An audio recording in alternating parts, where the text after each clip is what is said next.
Welcome to a Starter and a Chaser podcast with your hosts, Joe Clarke and Jon Passow. If Macaulay Culkin bought a dog and named it Culkin, Macaulay Culkin would have a Collie Culkin. I'll be darned. Hey, welcome to an episode of a Starter and a Chaser podcast. I am Professional Brewer Jon Passow. I'm Whiskey Connoisseur Joe Clarke. And we've got a really special episode today. Joe, we have a trifecta from the spirits of French Lick. So we have three of their products, their Old Tom Gin, their Aquavit, and their W Sinclair 4-grain bottled in bond. Yeah, nice. Tell us I can't wait to try them all. Me too. Especially, I've never had gin just straight. So that'll be interesting for me. And Spirits of French Lick was started in West Baden Springs, Indiana, in 2016 as an outgrowth of they actually have a winery. Oh, cool. So cool. Got into spirits. All their spirits are award-winning also. They use a wheat and corn from their own multi-generational, female-owned Hoosier homestead farms that they've had for over 130 years. That's a long time. Long time to be farming. Yeah. And all female owned. Awesome. Sweet. And they use their own heirloom corn that is actually called Amanda Palmer. Yeah, they actually developed this. It's an open pollinated corn that they've developed over the years. So I'm excited to see what the profile is on that one. Now, so John, what do we start with? We're going to start off with the Old Tom Gin. Now, usually when we do special episodes where we have multiple products, like our Mount Gay episode for rum, Joe smells them and then we taste them individually. But because these products are so vastly different, we're going to treat them and maybe teach them as their own separate products. So Joe's going to smell it, we're going to taste it, then we're going to move on to the next product. So we're starting off with Old Tom Gin. Now this is 90 proof. It is an old world gin, and it's based off of an 18th century recipe. It's part corn-based neutral spirits and part 100% oat whiskey. Wow. There are the usual botanical elements, excuse me, and in addition to that, they have 5 citrus elements as well, from bitter orange, sweet orange, lemon peel, lime peel, and grapefruit peel. So this is really, really unique. And the name Old Tom comes from the fact that in England, when gin started taking off, it became highly taxed. And so it kind of went underground, and there would be a wooden plaque of a cat by the bar's outside facade, and there'd be underneath the paw would be a lead pipe, and you would toss money down the lead pipe and out would come a shot of gin. So it's a way that they got around the taxation by just like handing it to people under the sly. So that's where the Old Tom name comes from. Cool. Now, Joe, what are you picking up on this crystal clear spirit? It is just a mash of all the different citrus notes that you said. You get like the lemon, the lime, orange, bitter orange. And that's it. It's just straight citrus smell. And you're not getting any like juniper or any of the typical spices in it? Maybe that's what I can't figure out, is that there's kind of a weird funky note to the back of it. It might be those spices. Okay. Now, gins, are they barrel aged or anything like that? Or some of them can be, but typically gin is clear like this. Okay, yeah. Kind of like a white lightning kind of process thing going on. Yeah, okay, right. Yeah, unaged spirit. Okay, yeah, basically. Okay. Yeah, it's just very citrusy, John. Very citrus forward. Okay. Already an interesting take on a gin. And by the way, this is a fairly thick drink. Yeah, it is. Nice legs, typically man. you don't look at the legs on things other than whiskey, but just to give you an example. If it's a thick drink or a light drink. So, shall we dive in? Let's do it.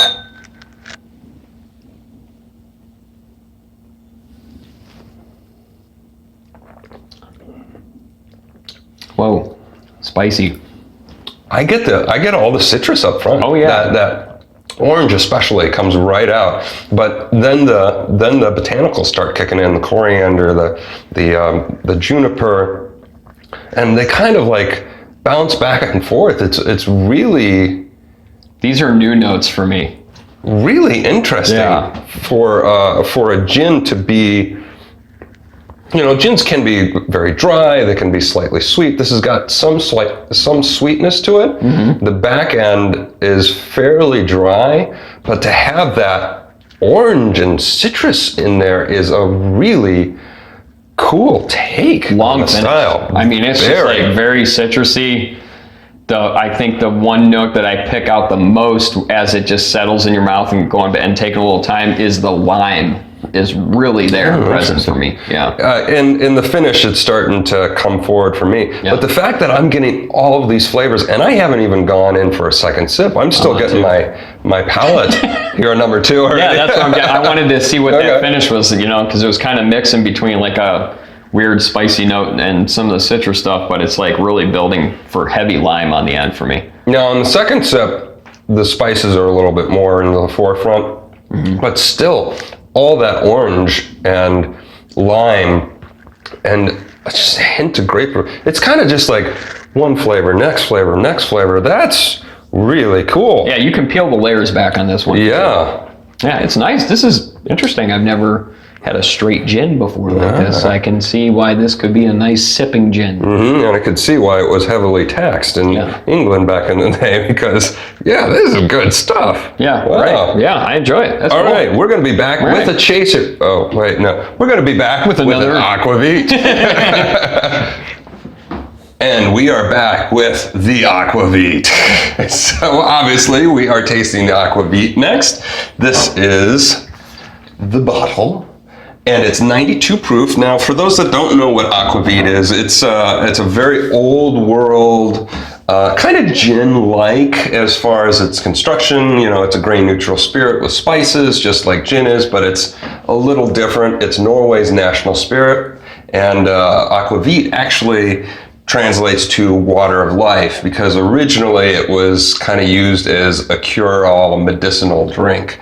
Now, this one from Spirits of French Lick is 92 proof, and it's 100% corn-based grain-neutral spirit, so using their Amanda Palmer corn strain for this one. And they have 10 unique spices that they put in there. They don't list all the spices, but the ones that they do is coriander, caraway, juniper, dill, cardamom, and citrus. Nice. So, Joe. Interesting. Let me take a nose on this. Is this your first Aquavit? Yeah, I didn't even... No, did I do that? I think you did that. Was that you? Yeah, well, it's okay. Mm-hmm. I don't think it was. I thought I spilled it for a second, but it doesn't look like... cleaner of life. Wow, that's weird. So I was expecting to get more of a nose like the Old Tom gin, because it was supposed to be kind of like gin-like or something, but... Well, it's not like gin-like, but it has the same kind of ideas of how it's made. Right, yeah. So this is completely un-gin-like, and this has a compared to this one, spicy candy-like nose, like a little peppermint. Candy.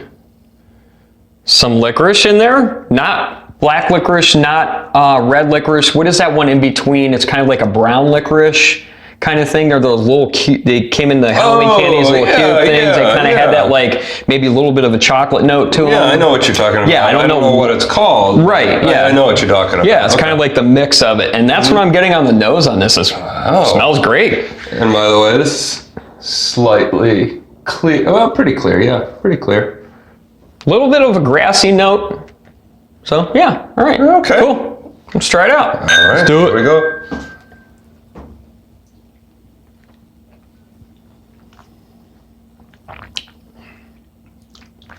That little. At first, I was going to say this is a little drier than the gin. Yeah. Not to compare the two products because they're completely different, but actually, the body is lighter. Yes. It's got a lighter body, but it's got more sweetness to it. Yes. Not to say this is sweet, but it has some sweetness. Yes, to it does.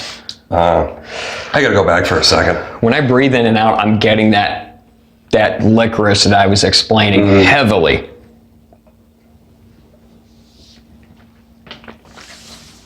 So this, for me, Citrus now.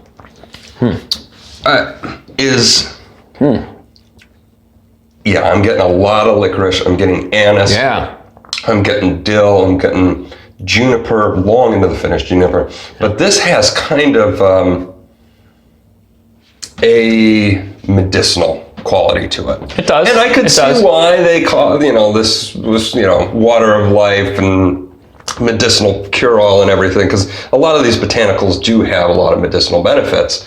And being the hippie that I am, I do a lot of natural cure-alls. Sure. And this reminds me of those natural cure-alls, not medicinal like, Ricolai cough drops, but medicinal like actual quality herbal remedies. Okay. This is really cool. It goes down easy. It's easy to drink. It definitely does have that little bit of a medicinal quality to it, but you do get that licorice really builds on this. And it's not red, it's not black, it's kind of the in-between. It was almost like that brown licorice I was explaining. It's an interesting drink. I'll save my thoughts for the end. Now, Norwegians typically, traditionally, and any of our Norwegian fans out there, correct me if I'm wrong on this, but I've been told that they drink this stuff kind of like water. It's at breakfast table. They give their children it to small extents, small amounts. I mean, it is like their water. And sitting here drinking this, I can see why it is very refreshing to drink. I mean, I would actually like to try this with a little chill to it to see how much more drinkable it is. Yeah, that would be interesting to try that with a chill to it. But we are going to be right back with their whiskey. The chaser. The chaser of the chaser. Right. And we are back with bourbon. A 4-grain bourbon. Joe, tell us about this one. So this is a Lee W Sinclair 4-grain bourbon. It is bottled in bond, 4 years, 100 proof, in a government-controlled warehouse, and that's how you get your bottled in bond status. Still made by Spirits French Lick. It is. And it is 4-grain, meaning there are 4 grains. It has 60% corn, 17% wheat, 13% oats, and 10% caramel malts. Ooh, we like caramel. We like caramel. Caramel is good. Caramel is very good. It is also double pot stilled and toasted barrel. Giggity. We love our toasted barrel products. Oh my God, we do. So Lee W. Sinclair was a 19th century Indiana businessman. He owns the West Baden Springs Hotel. Now that original one actually burned down, and then he actually reconstructed it into a dome, and that's kind of like their tourist attraction. Okay, cool. And it was the largest freestanding dome until 1975 when the Superdome. Yes. Sunday at Raceway City Arena. Superdome. No, I don't know. I don't know sports ball. But so that's kind of cool. I didn't know that. It'd be cool to go there and actually see that. Yeah, or maybe even stay at the hotel. Yeah, so absolutely. It's cool that a lot of these companies incorporate history into this. And Spirits of French Lick is doing that with the Old Tom Gin, with the Tom part of it, the Tomcat and the ancient recipe, and then Lee W. Sinclair, local businessman. I love it when companies do that. Not only that, that's like half the fun of what we do on the show, and just in general when I'm into booze and like these now craft beers, is the stories are great. So other than the stories, let's take a look. I'll hold this up to the camera. Nice color. Ooh, she's a wee thick one. Oh, barely any legs. And that color is a... Super cool. That is like a fall amber. What are you getting on the nose, Joe? We's in for a treat. Ooh. I like treats. Butterscotch. Caramel. Vanilla. Oh, got a lot of the dark fruits. Oh, yeah. Well, like kind of another kind of peppermint thing going on here. A lot of barrel. A lot of barrel. A lot of barrel. This could be splintery. A little splintery on the nose. Okay. Let's try it out. You ever Let's do it. splinter your nose with from a barrel? It's interesting. I mean, we can make a splinter out of something. Yeah, we could probably do that. So Let's try it. Roast.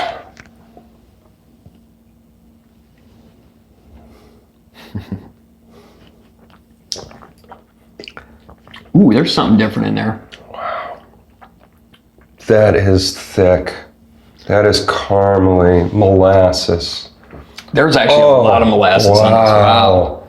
This is really good. That is a heavy drink, but it's also heavenly. Oh my God. You know what? After taking that sip, I'm pulling more of citrus on this. You?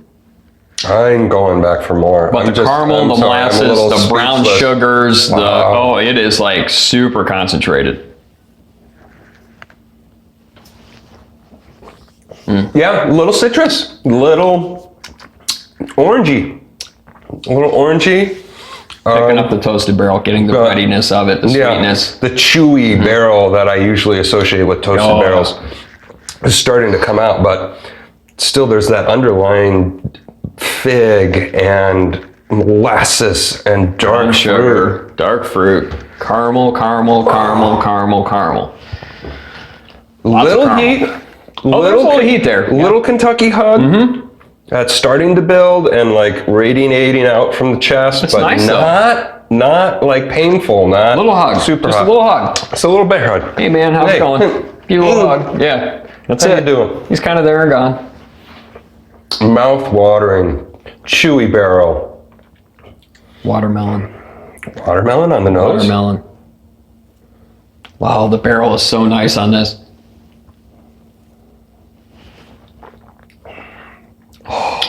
I don't want to stop drinking this. Yeah. This is staying in my hand. Yeah. So let's review. Spirits of French Lick, Old Tom Gin. Joe, I like your the gin. first straight gin experience. It was my first straight gin experience. I didn't know people even drank it straight, but I guess they do. This is very well crafted, not like anything I've ever had. I really enjoyed it. It's very good. It's my first time doing a gin straight in a Glencairn like this, and the experience was awesome. The flavors really came through. The citrus is super citrusy.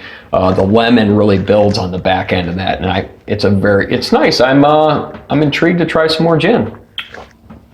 For me, I've had gin all sorts of different ways, and I do enjoy gin, and I'm very much used to the dry gins.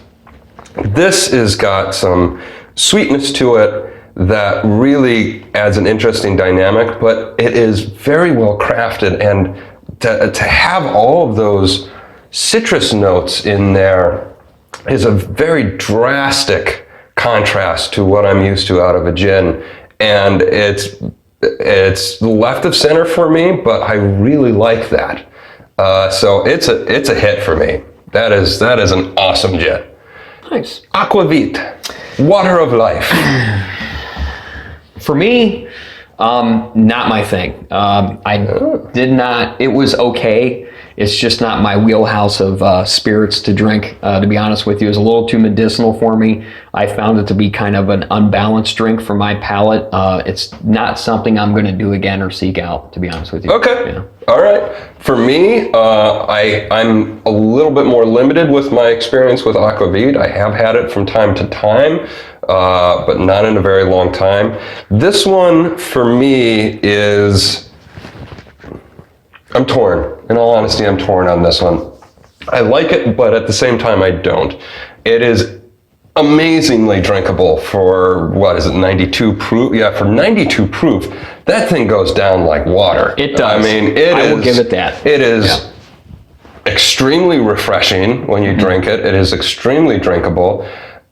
But also at the same point, while it has all those herbs, which are always in Aquavit, that is Aquavit, it becomes a little medicinal for me too. Yeah, and too much for me. And as I sipped, I was initially liking that, but as it sat on my palate longer and longer, it started becoming a little out of balance and a little medicinal heavy. So I'm torn. I like a lot of aspects of it, but certain aspects kind of knock it down for me. So I could go kind of either way on that one. Okay, yeah. Lee W. Sinclair, famous Indiana businessman. What do you think, Joe? Bottled and bond, 4 grain. They make a different whiskey as well. This is the particular bottled and bond 4 grain, though. It's my favorite drink of the night. This is a fantastic whiskey, 4 grain. Love the proof, 100 proof. Love the 100+ proof whiskeys. Really punchy on the flavors. Not like super complex, but what it offers is concentrated, heavy, like a very well crafted bourbon. You guys, you win. You're winning right here with this one. I can't wait to taste it. It's at 6, 8, 10 years. I don't know. You know, if they're going to do something like that, you should. Yeah. Hashtag winning. Yes, definitely. Just it's thick, oily. It's how I like my bourbons to drink. John, what do you think?